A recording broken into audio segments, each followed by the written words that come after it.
உச்சார் தன்னை என கொருவர் இல்லை உமையால் தனக்கு மகனே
கதை சுருக்கா சொல்லி சக்தி கதை பாட போறோம். நீங்க சபையோர்கள் கேட்டுடு. அரக்கன் கதை சுருக்கா சொல்லி அம்மன் கதை பாட போறோம். நீங்க அனைவர்களும் கேட்டுடு. பாடுகிற பாட்டடி ஒரு பழுத குச்ச வந்துட்டா. உங்க பாலகி போய் என்ன வேணும்? சொல்லுகிற சொல்லாதி ஒரு சொல் குறையை ரெண்டுட்டா. உங்க சொந்த குழந்தை போல என்ன வேணும்? அறிந்து நாம் பாடிட்டா. அறியாமல் பாடிட்டா. தெரிந்து நாம் பாடிட்டா. தெரியாமல் பாடிட்டா. ஒரு சொல் பின்னால் வந்துட்டா. இல்லை பின் சொல் முன்னால் வந்துட்டா. நாங்கள் 6 பிள்ளை 100 குற்றம். 6 பிள்ளை 100 குற்றம். எங்களை ஆதரிக்க வேணும் ஐயா.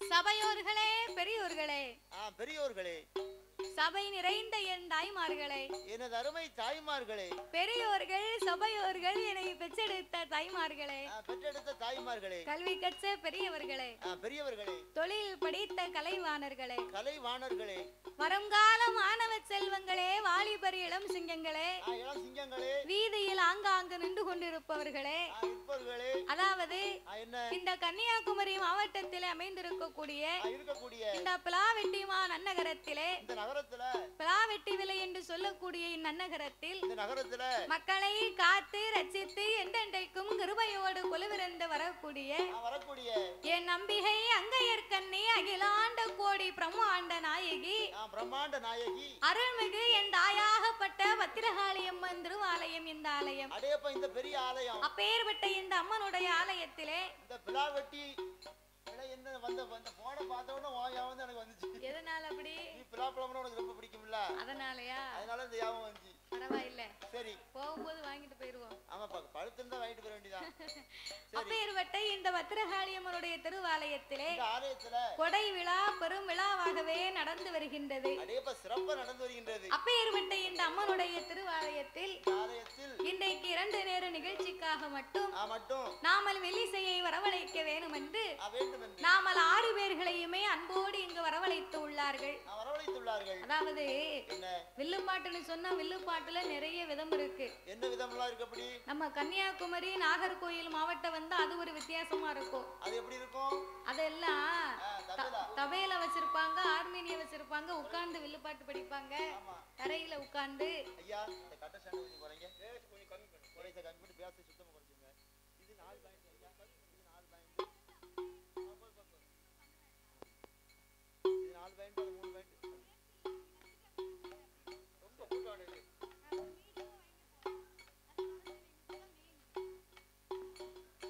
அதனால கன்னியாகுமரி மாவட்டம் நாகர்கோவில்லாம் வந்தா அது ஒரு விதமா இருக்கும். ஆமா, ஆரணியம் தபேலா இருக்கும் அந்த வில்லுப்பாட்டுல. ஆமா, சரி. நம்ம தென்காசி மாவட்டத்துக்கு வந்தோம்னா அது நம்ம வில்லுப்பாட்டு மாதிரி இருக்கும். இது தென்காசி மாவட்டத்து வில்லுப்பாட்டு. ஆமா, கோவில்பட்டிக்கு போயிட்டோம்னு சொன்னா அது ஒரு விதமா இருக்கும். அது ஒரு சைஸா இருக்கும். திருநெல்வேலி மாவட்டத்துக்கு போனா அது ஒரு விதமா இருக்கும். அது ஒரு சைஸா இருக்கும். அதனால வில்லுப்பாட்டிலே வித்தியாசங்களாக நிறைய இருக்கிறது. பல விதங்கள் இருக்கு. நவீன வில்லிசையும் இருக்கிறது. இருக்கின்றது. ஆன போதிலும் இந்த வில்லிசையோ சொல்லிசை என்பார்கள். அப்பேற்பட்ட நாமலை இந்த ஆலயத்திற்கு வரவழைத்த அனை பேர்களுக்கும் நாங்கள் நன்றி தெரிவித்துக் கொண்டு, அதாவது எந்த ஒரு ஆலயத்திலேயுமே நாமல் முதலாகவே வில்லிசை ஒன்று ஆரம்பிக்கிறோம் சொன்னா அது எந்த ஒரு கோவிலாக இருந்தாலும் எத்தனை பெரிய தெய்வமாக இருந்தாலும் அந்த ஆலயத்திலே முதலாகவே சாஸ்தாவினுடைய திருக்கதைகளைத்தான் ஆரம்பிக்க வேண்டுமா?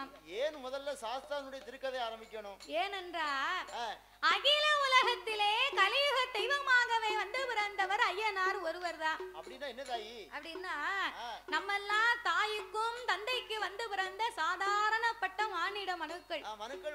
ஆனால் என் தருமஞான சாஸ்தா அப்படி அல்ல. எப்படி? அரிக்கும் சிவனுக்கும் ஆணுக்கும் அப்பாவுக்கும் பிறந்த பிள்ளை. ஆம்பளைக்கும் பிறந்த பிள்ளை. அப்பேர்பட்ட அரிகர உத்திரன் தருமஞான சாஸ்தா வந்து பிறந்தாத்தான் அனைத்து தெய்வங்களுமே இந்த ஆலயத்துக்கு வருமாம். அப்படி சாஸ்தா மட்டும் பிறவி ஆகவில்லை என்றால் சாஸ்தா மட்டும் பிறக்கலைன்னு வையே, சாமி பைபாஸ்ல வந்துட்டு பைபாஸ்ல வீட்டுக்கு போயிரும். ரோட்ல நின்று ரோட்லயே போயிருவாரு. ஆமா, கீழே இறங்கி வர மாட்டாரு. சாஸ்தா பிறவி ஆனான்னு சொன்னாதான் எல்லா தெய்வமும் உள்ள வரும். சபரிமலை சாஸ்தா ஐயனார் வந்து பிறந்தாத்தான் அனைத்து தெய்வங்களுமே இந்த ஆலயத்துக்கு வருமா. உள்ள வந்த மாதிரி. ஆகையினாலே சரி, சாஸ்தாவின் திருக்கதைகளை நான்கே வார்த்தையிலே பிறவி செய்து விட்டு அழகா முடித்து விட்டு சக்தி கொண்டு கொலுவிருக்கக்கூடிய இந்த பத்திரகாளி அம்மனின் திருப்புகளையே நாங்கள் பாட இருக்கிறோம். நாங்க அழகா பாட போறோம். பாடும் பாட்டிலே பலது குச்சங்கள் இருந்திட்டாலும் சொல் குச்சங்கள், இசை குச்சங்கள், கதை குச்சங்கள்.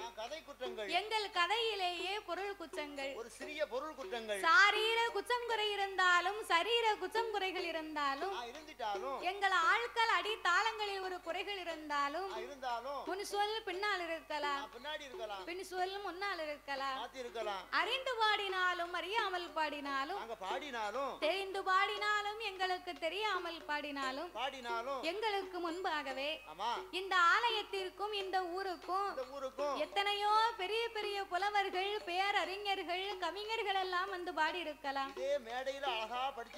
ஆன போதிலும் அடியால் நான் ஒரு சிறு குழந்தை. உங்கள் வீட்டு பிள்ளையாகிய நான் மாதவி.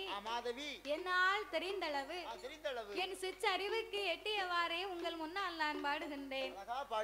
அதாவது இதுவரைக்கு கன்னியாகுமரி மாவட்டம் நாகர்கோயில் வில்லுப்பாட்டை தான் பார்த்திருப்பீங்க. இந்த வருஷம் எங்க தென்காசி மாவட்டத்து வில்லுப்பாட்டை கவனிச்சு எல்லாரும் யூடியூப்ல பாத்திருப்பாங்க. அதனால மாதவி மாதவின்னு சொல்லுதாங்களே, வச்சுதான் பாப்போமே, அந்த பிள்ளையை எப்படி படிக்கன்னு பாப்போம் அப்படின்னு விருப்பப்பட்டு நாமல் வெளியே ஏற்பாடு செய்து உள்ளார்கள்.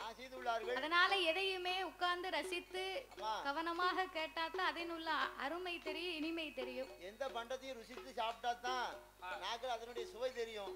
வடக்கு 4 சவை முடிஞ்சிட்டோம்னா அதுவும் இல்லாம இந்த கன்னியாகுமரி வந்தாச்சுன்னு வச்சுக்கயே, எந்த கோயிலுக்கு போனாலும் வெள்ளடிச்சாம் பாட்டுக்கு கம்படிக்கலன்னு கேட்பாங்க. கம்பத்தான் முதல்ல கேட்பாங்க.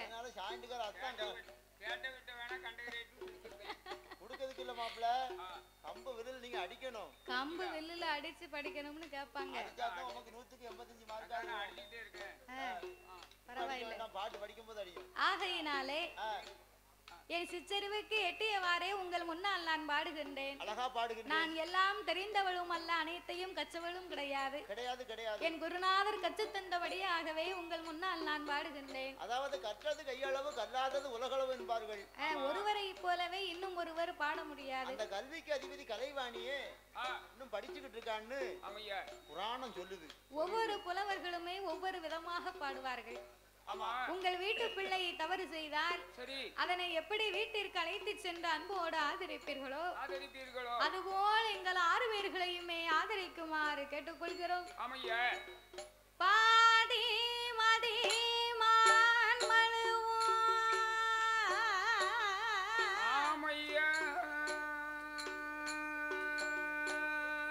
கங்கையோடு பாம்பணிந்து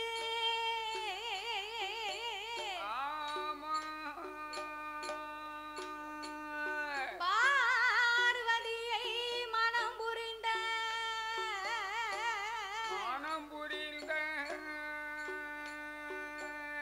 ஆதிசிவன் மோகமது கலிதமாகி அச்சுதம் என்பெருமான் இருகரத்தினால் ஏந்த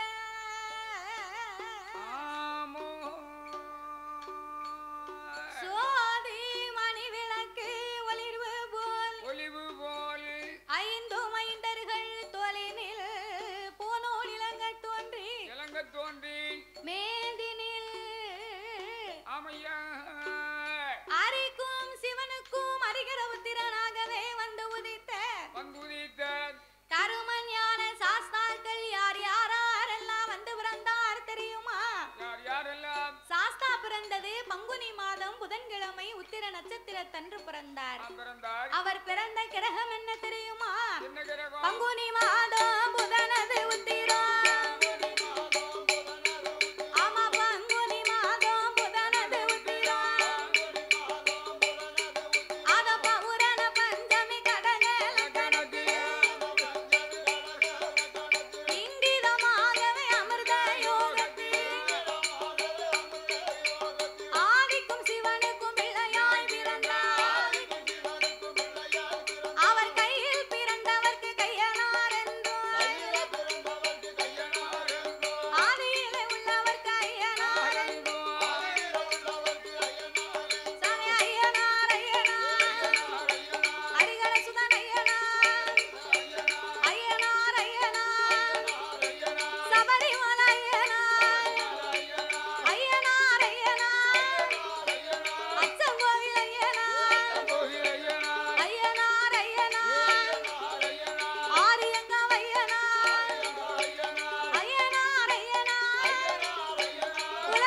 ஆகாயத்தில் சூரியன் ஆகாயத்தில் சூரியன் அன்பு ஒளி சந்திரன் ஆகாயவாணியோடு ஆகாயவாணியோடு அன்னை கங்காதேவி ஆகாயவாணியோடு ஆகாயவாணியோடு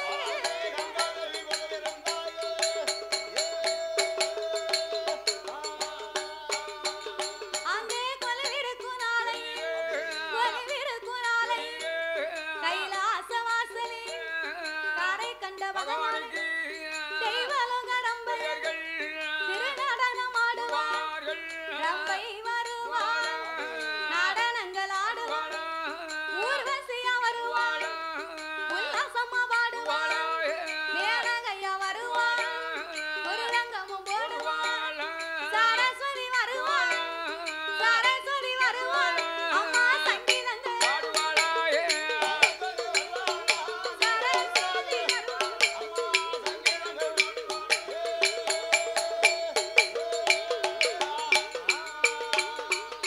அப்பேர்வட்ட இறைவன் வாழும் அந்த கைலாசபதியிலே ஆண்டவனாகிய சாத்தாடி சிவபெருமானோடு யானை தோல் போர்வையும் புலித்தோல் ஆசனங்களோடு சக்தியோடு ஆண்டவன் கையிலே குலவிருந்து வருகின்றார்.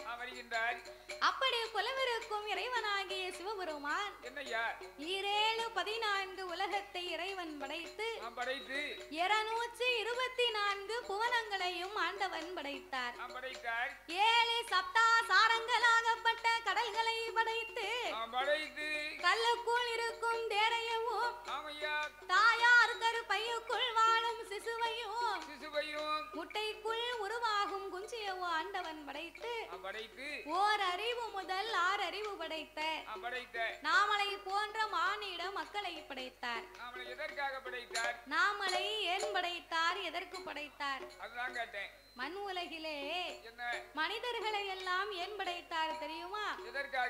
தெய்வத்தினுடைய உருவத்தை நாமல் தெரிந்து கொள்ள வேண்டும் என்று சிவன் இப்படித்தான் இருப்பாரு, சிவசக்தி பார்வதி அம்மா இப்படித்தான் இருப்பா, மாடந்தம்புரா இப்படித்தான் இருப்பாரு, நம்ம இசக்கி அம்மா இப்படித்தான் இருப்பா அப்படின்னு தெய்வத்தினுடைய அம்சங்களை நாமல் தெரிந்து கொள்ள வேண்டும் என்று சொல்லித்தான் சிவனுடைய வடிவத்திலே இதோ அமர்ந்து கொண்டிருக்கிறார்களே நாமலை பெற்ற தந்தையை படைத்தார். அம்மா சிவசக்தி இருக்காளே பத்திரகாளி அம்மா இசக்கி அம்மா, அந்த சக்தியினுடைய அம்சத்திலே சபை நிறைய அமர்ந்து கொண்டிருக்கிறார் அல்லவா? நாமலை 10 மாதம் சுமந்து பெற்று எடுத்த தாய்மார்களை படைத்து சிவன் வடிவத்தில் ஆண்களையும் சக்தியின் வடிவத்தில் பெண்களையும் படைத்தார். ஆணென்றும் பெண்ணென்றும் ஆண்டவன் அகில உலகத்தை படைத்து நாமலுக்கெல்லாம் 6 அறிவை கொடுத்தார். 9 தத்துவத்தை படைத்து மனிதர்களுக்கெல்லாம் 3 ஆசைகளை கொடுத்தார். மண் ஆசை, பொன்னாசை, பெண்ணாசை. 3 ஆசையும் முக்கியமான ஆசை. மூவாசை இருப்பானை ஆனால் அவன் மனிதன், மூவாசை வெறுப்பானை ஆகில் அவன் முனிவன். அப்படி மூவாசைகளை கொடுத்து மண் ஆசைனா என்னையா? மண் ஆசைனா நம்ம ஏக்கர் கணக்குல நிலம் வாங்கணும், மண்ணு மனை வாங்கணும், கூடுமான மட்டும் 2-3 வீட்டை கட்டிடணும், பக்கத்து வீட்டுக்காரங்க வீட்டை வித்துட்டு போனா அதையும் சேர்த்து வாங்கிடணும். அப்படிலாம் நமக்கு ஆசை இருக்கு இல்லையா? அதுதான் மண்ணாசை. அதைத்தான் மண்ணாசை என்பார்கள். அதாவது தோட்டம் வந்து பக்கத்துல இருக்குன்னு வச்சுக்கோயேன், 2 வீட்டு தோட்டக்காரரும் ஒரே வரப்பா இருக்கும். அவங்க இடத்துக்கும் இவங்க இடத்துக்கும் அவர் அங்கிருந்தே வரப்ப இங்க சீவாரு, இவர் இங்க இருந்தே வரப்ப இங்க சீவாரு. எதுக்கு? அந்த வரப்புல இருக்கக்கூடிய இடத்தை இவங்க பிடிக்காங்களாம். கூடம்புடு விளைஞ்சு தட்டிரும் பாரு. பிறகு அதைத்தான் மண்ண ஆசை என்பார்கள். இரண்டாவது ஆசை பொன்னாசை. பொன்னாசைனா என்னையா? நம்ம பெண்ணா பிறந்தவங்க ஒரு நல்ல நாள் வந்துட்டுன்னு வையே, கல்யாணமா இருக்கட்டும், ஒரு சடங்கு வீடா இருக்கட்டும், ஒரு கோவில் கொடை விழாவா இருக்கட்டும் அப்ப நன்மையான நாள் வந்தாச்சுன்னா கழுத்து நிறைய தங்க ஆபரணமா வாங்கி அணியணும் நமக்கு ஆசை இருக்கு. என்ன இருக்கும்? ஆமா, கோவில் திருவிழா வந்துட்டுன்னு வையி, வீட்டுக்கார அம்மா சொல்லுவா, ஏயா பக்கத்து வீட்டுக்காரி 10 கிராம்ல ஒரு கம்மல் வாங்கி போட்டிருக்கா, நீர் எனக்கு ஒரு 3 கிராம்லயாவது ஒரு மோதிரம் வாங்கி தரல, நான் இப்பவே உத்தரத்துல கையெழுத்து போட்டுருவேன். எவ்வளவு சுப்பமா என்ன வீட்டுக்காரர் வந்து 10 கிராம் மோதிரம் பண்ணி போட்டுருக்காருன்னு சொன்னா அறிவு கட்டவளை. அவ வீட்டுக்காரர் வந்து பச்சை மயிட்டு கையெழுத்து போடுறாரு. பச்சை மயிட்டு கையெழுத்துனா என்ன? கவர்மெண்ட் வேலை. அவர் கவர்மெண்ட் வேலை பார்க்காரு, வாங்கி கொடுக்காரு கூறு கட்டவளை. அண்ணன்னைக்கு 500 ரூபாய் கூலிக்கு போய் வேலை பார்க்கணும். அன்னைக்கு போய் காங்கிரட் ஜெகந்து 500 ரூபாய்க்கு வேலை பார்க்க நான் எப்படி உனக்கு 3 கிராம்ல மோதிரம் வாங்க முடியும்? போட முடியுமா? கொஞ்சமாவது கூறு இருக்கா உனக்கு? ஒன்ன மாதிரி உள்ளவங்கன்னா சொல்லுவாங்க, ஒரு மாதிரி பட்டவங்கன்னா நம்ம பொண்டாட்டி ஆசையா கேட்டாளே அப்படின்னு கடனை உடனே வாங்கி எப்பாடு வட்டாவது வாங்கி கொடுத்துருவாங்க. அந்த 3 கிராம் கம்பளம் வாங்கி கொடுத்துருவாரு. அதான் பொண்ணு ஆசைன்னு இருக்கான். அது பொண்ணு ஆசைன்றார்கள். மூணாவது ஆசை ரொம்ப முக்கியமான ஆசை. முக்கியமான ஆசை. அது என்ன ஆசை? யாவருக்கும் இருக்காத ஆசை, எவருக்கும் திகட்டாத ஆசை. அது என்ன ஆசை? அதான் பெண் ஆசைன்னு இருக்கான். ஓ, பெண் ஆசை. பிறகு பெண் ஆசைன்னா சும்மா லேசா கிடையாது. என்ன பெண்ணுக்கு என்ன அவ்வளவு விசேஷம்? கப்பல்ல பொண்ணு வருதுன்னா எனக்கு ஒண்ணு எங்க அப்பனுக்கு ஒண்ணுன்னு கேட்பானா. என் சித்தப்பனுக்கு ஒண்ணு வேணும் அப்படிமா. ஆமா, பொண்ணு ஆசை அப்படி இருக்கு. ஏ, உன் மண்டையில முடி இல்லையே, நீதான் பொண்ணு கேட்கலாமா? உங்க மாமாவே தடுமாடி கிடக்காரு, அவருக்கு என்ன பெண் பார்த்துக்கிட்டாரு?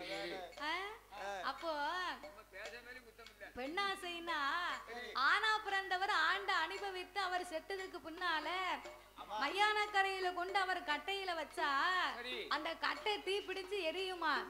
எரியும் போது எரிஞ்ச சாம்பல் காத்துல பறக்கும் பாத்தியா? அந்த சாம்பல் சொல்லிக்கிட்டே போகுமா? எப்படி போகும்? என் பொண்டாட்டி என் பொண்டாட்டி என் பொண்டாட்டியை விட்டுட்டு போறனேன்னு சொல்லிக்கிட்டே பறக்குமா? சாம்பல் கூட அப்படி சொல்லிட்டு போகும். ஆமா, பொண்ணு ஆசைக்கு அவ்வளவு மகிமை இருக்கு பாத்துக்கோ. பிறந்தவங்க வந்து ஒரு காலகட்டத்துல எல்லாத்தையும் மறந்துடுவாங்க. ஒரு வயசு காலம் கடந்துட்டுனா நமக்கு இனிமே என்ன அப்படின்னு எல்லாத்தையும் மறந்துடுவாங்க. ஆனா இந்த ஆம்பளை எதையுமே மறக்க மாட்டாங்க. ஏன் தெரியுமா? வயதானதுக்கு பின்னாலதான் ஒரு பெண்ணினுடைய மனைவியினுடைய அருமையே தெரியுமா? எப்படி தெரியும்? அதுக்கு முன்னால வரைக்கும் நல்ல உடம்புல தெம்பு இருக்கும். காலையில எந்திரிச்சு வேலைக்கு போக வேண்டியது, வாரத்துல 4 நாளைக்கு வேலைக்கு போக வேண்டியது, 3 நாள் குடிச்சிட்டு படுத்துக்கிட வேண்டியது. அவருக்கு தெரியுமா? வயசான பின்னால குடிச்சு குடிச்சு குடல் வெந்து வீட்டுல கிடப்பாரு பாத்தியா? அப்பந்தான் பொண்டாட்டி உட்கார்ந்து பக்கத்திலேயே காத்து வீசிக்கிட்டு என்னன்னு பாத்துக்கிட்டு இருப்பா. 25 வயசுல நினைப்பான். 25 வயசுல இந்த ஆம்பளை நினைப்பான், நமக்கு இந்த பொம்பளை தான் இன்னொரு பொண்டாட்டி அப்படி நினைப்பான். அப்புறம் வயசான பிறகு எவ வரா? 30 வயசுல அப்படிதான் நினைப்பான், 40 வயசுல அப்படிதான் நினைப்பான். 50 வயசு ஆயிட்டுனா உடம்புல அச்சில பிடிக்கும் போதுதான் பொண்டாட்டியோட அருமை தெரியும். ஒருவா கஞ்சி கிடைக்குமா, ஓரமா படுத்து தூங்குவோமா, அப்பதான் பொண்டாட்டி மேல உள்ள பயம் வரும். அப்படி நம்மள விட்டு போயிட்டான்னா நமக்கு கஞ்சி கிடைக்காத, செத்து போயிடுவோமே. நம்ம 50 வயசுல அடுத்து எவனா பொண்ணு கொடுப்பானா? கொடுக்க மாட்டாங்கல்ல. பொண்ணு கேட்டு போனா ஓடி ஓடி அடிச்சு போடுவான். அப்பதான் பொண்டாட்டி மேல பயம் வரும். அப்ப இந்த 3 ஆசைகளையும் முக்கண்ணன் கொடுத்து நாமளுக்கெல்லாம் எண்சான் உடம்பை கொடுத்தார், ஒரு சான் வயற்சை கொடுத்தாராம். எண்சான் உடம்பு ஒரு சான் வயது என்னது? எண்சான் உடம்புன்னா கட்டையரா இருந்தாலும் நெட்டையராக இருந்தாலும் அவங்கவங்க கையால அவங்கவங்க உடம்பு அளந்து பார்த்தா 8 சான் தான் இருக்குமா? இது உண்மை. உண்மை. எண்சான் உடம்புன்னு சொல்லுவாங்க. அந்த எண்சான் உடம்புல ஆண்டவே நாமளுக்கு ஒரே ஒரு சான் மட்டும் இந்த வயத்தை கொடுத்திருக்காரு. ஒரே ஒரு சான் வயது. அப்பா, ஒரு சான் வயத்தை கொடுத்ததுக்கு என்ன பாடுபட வேண்டியிருக்கு? என்ன பாடுபடுதோம்? விடியா காலம் 3 மணிக்கு எந்திரிச்சு குளிச்சு புறப்பட்டு பஸ் ஸ்டாண்டுக்கு போய் தென்காசியில இருந்து ஒரு பஸ் பிடிச்சு அங்க இருந்து திருநெல்வேலிக்கு வந்து திருநெல்வேலியில இருந்து நாகர்கோவிலுக்கு பஸ் பிடிச்சு நாகர்கோவில்ல இருந்து ஒரு ஆட்டோவையோ ஒரு காரையோ பார்த்து அதுக்கு பிறகு இங்க வர வேண்டி இருக்கு. எல்லாம் எதுக்கு? இந்த ஒரு சான் வயிற்றுக்கு ஒரு வாய் சாப்பாட்டுக்கு தான் இந்த பாடு. ஆமா, அந்த பிளாவட்டி விலைக்கு நம்ம வெள்ளுக்கு வரணும்னு நான் காலைல 3 மணிக்கு எந்திரிச்சு காலைல குளிச்சு கிளம்பி ரெடி பண்ணி பஸ் ஸ்டாண்டுக்கு வந்தேன். பஸ் ஸ்டாண்டுக்கு வந்த பிறகு தெரியும் காலை வேட்டி கட்ட வந்திருக்கோம்னு. வேட்டி கட்ட மறந்துட்டேன். ரெண்டாவது வீட்டுக்கு போய் வேட்டி அவ்வளவு அவசரம். அப்போ ஒரு சான் வயத்தை கொடுத்ததுக்கே நம்ம உலகத்துல இந்த பாடுபட்டோம்னா ஊரு விட்டு ஊரு நாடு விட்டு நாடு மாவட்டம் விட்டு மாவட்டம் எந்த ஊருக்கு பாட்டு கூப்பிட்டாலும் போயிட வேண்டியது. போனா சாப்பிட முடியும். அப்ப ஒரு சான் வயத்துக்கு இந்த பாடுன்னா உடம்பெல்லாம் ஆண்டவன் நமக்கு வயத்தை கொடுத்தா நமக்கு என்ன பாடு? அதுக்குத்தான் சிவன் எதை எதை நாமளுக்கு எப்படி படைக்க வேண்டுமோ அவரவருக்கு அப்படி படைத்திருக்கிறார். நமக்கு ஒரு சான் வயிறு, இந்த ஐந்தறிவு கொண்ட ஆடு மாட்டுக்கு உடம்பெல்லாம் வயிறு, ஆடு மாடுகளுக்கெல்லாம் உடம்பெல்லாம் வயிறு. அப்ப இந்த இறைவன் இவ்விதமாகவே நாமளை எல்லாம் படைத்து மரம் செடி கொடி பயிர் புல் பூண்டு இலை தாவரங்களோடு ஆடு மாடு கண்டுகாடைகள் அதனையும் படைத்து ஈ எறும்பு யானை முதல் என்ன உண்ணாத மனுக்கள் 84 லட்சம் கோடி ஜீவராசிகளை படைத்து இரவென்றும் பகல் என்றும் 2 நாளிகை உண்டு பண்ணினார். பகல் 30 நாளிகை, இரவு 30 நாளிகை. 30 நாளிகை என்பதுவே 12 மணி நேரம் என்பார்கள். 60 நாளிகை என்பதுவே 24 மணி நேரம் என்பார்கள். பகலெல்லாம் நாமளுக்கு ஓய்வில்லாத உழைப்பை கொடுத்து இரவெல்லாம் ஓய்வெடுக்கும் நித்திரை உறக்கத்தை படைத்து உலகத்தை படைத்தால் மட்டும் போராது, பட்டினி இல்லாமல் வடியளக்க வேணும் என்று என் ஆண்டவன் எப்படி வடியளக்கிறார் தெரியுமா? நாளை நல்ல தினை எடுத்து நாளை நல்ல தினை எடுத்து நாளை நல்ல தினை எடுத்து அவர் நாடு எங்கும் படி அளந்தார் படி அளந்தார் அவர் நாடு எங்கும் படி அளந்தார் படி அளந்தார் படி அளந்தார்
சாரதா தேவி அவெல்லாம் பொண்டாட்டியா? என் வீட்டுல இருக்க ஆட்சியை உனக்கு பிடிக்கலையா தாத்தா? வில்லுப்பாட்டுக்கு வந்துட்டு வீட்டுக்கு போனோம்னா என் பொண்டாட்டி சட்டாப்பையோட நிக்கா. பத்திர காலியா நிக்கா. அந்த ரூபாய புடுங்கிறதுதான். அவ ஏன் அப்படி சட்டாப்பையோட நிக்கான்னா, நீ வேலை பார்த்துட்டு வீட்டுக்கு போகும்போது சம்பளத்தை ரூபாய கொண்டு போய் கொடுத்தேனா வீட்டுக்காரி கையில நான் கொடுத்தோம்னா ஆச்சி சட்டாப்பைய கொண்டு 2 தோசை சுட்டு தருவா. நல்ல அழகா தோசை சுட்டு கொடுப்பா. அப்படி ரூபாய கொண்டு கொடுக்காம சேட்டை பண்ணிக்கிட்டு இருந்தேன்னு வையே, நான் டாஸ்மார்க்ல போய் ரூபாய் கூட செலவு பண்ணிட்டோம்னா சட்டாப்பைய கொண்டு ஆச்சி செவிட்ல 2 பூசை கொடுப்பா. வீட்டுக்குள்ளே விட மாட்டா. அதுக்கு தான் ஆச்சி சட்டாப்பையோட நிக்கா. அவ சட்டாப்பையோட நிக்கலனாலும் நம்ம சொன்னோடி கேட்க மாட்டோம். எல்லாரும் செலவு பண்ணிட்டு போயிடுவோம். அந்த காலத்திலே ஆனா பிறந்த ஆம்பளை அதிகாலை 5 மணிக்கு எழுந்திரித்து காலையில எழுந்திரிச்சு அந்த ஐயா தோள்ல ஒரு மம்பட்டியை தூக்கி போட்டு பேயாமலை பெருமலையில அடமலை அப்படி பேயுமா வீர சமத்த விக்ரமாதித்தனுக்கு 1 கோட்டை விதப்பாட்ட ஒத்தையிலே வரப்பு வெட்டுவாராம். அவருக்கு சம்பளம் எவ்வளவு